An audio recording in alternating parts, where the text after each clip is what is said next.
Questions and answers about uranium in drinking water in Madison schools. This is a big issue because if uranium gets in school water, what happens? How's it going to affect people? How will it affect students?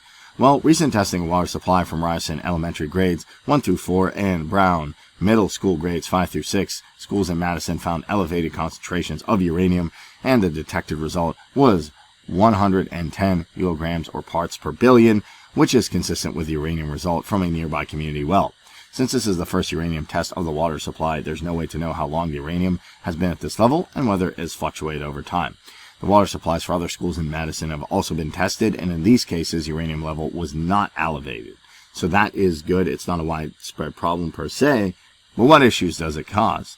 In coordination with local and state health departments, while water usage at the Ryerson and Brown schools has been stopped for drinking and cooking purposes and replaced with bottled water. This has ended the school and staff exposure to this source of uranium, and community members have raised questions about what this incident can mean to the health of those who have been exposed, whether medical monitoring is needed, and the fact sheet was addressed to decide that. Uranium is a radioactive element that naturally occurs in certain types of bedrock, so it's not just around nuclear power plants like you might think, or industrial facilities. It can exist naturally there. It decays to radium and radon, and in doing so can give off radiation. And uranium can dissolve into groundwater and become available for human consumption, as groundwater is used for public and private wells. Uranium can also enter the environment from its mining and processing associated with nuclear power plants.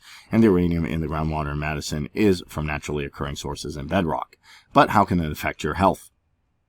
Uranium is radioactive, and radioactive materials have the potential to cause cancer.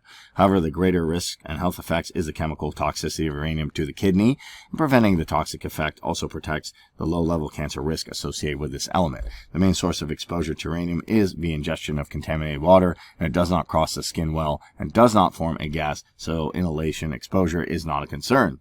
So how do uranium levels at this particular school compare to health standards? It's an interesting study to look at, as the U.S. EPA has established a federal drinking water standard called the MCL, or maximum containment levels for uranium, and it's set at 30 maximum parts per billion to ensure protection of the general public, including young children, from the effects of uranium on the kidney.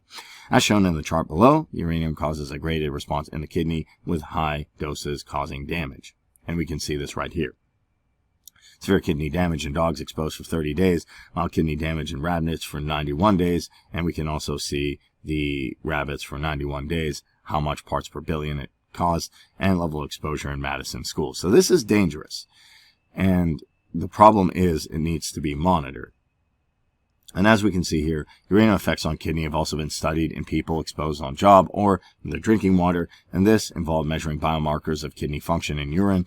Normally, those biomarkers are relatively low and increased by kidney damage or disease, and while some drinking water studies have shown association between uranium exposure in drinking water and increases in kidney biomarkers, where there was an association, the changes were typically small and still within the normal range of typical human population.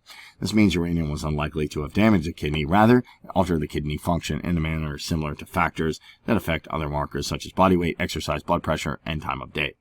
And given the uranium result from epidemiology studies do not signify kidney damage, they have not been used by the U.S. EPA to set drinking water MCL, and the results from these studies have shown in the left column, the chart below. But the animal studies are a basis for MCL, and that is because they're more definitive in showing the dose where actual kidney damage begins to occur. So we can see the information right here. This is something to really take a look at, because you don't want students having kidney damage. That's why it's always a good idea to periodically test your water for high levels of uranium.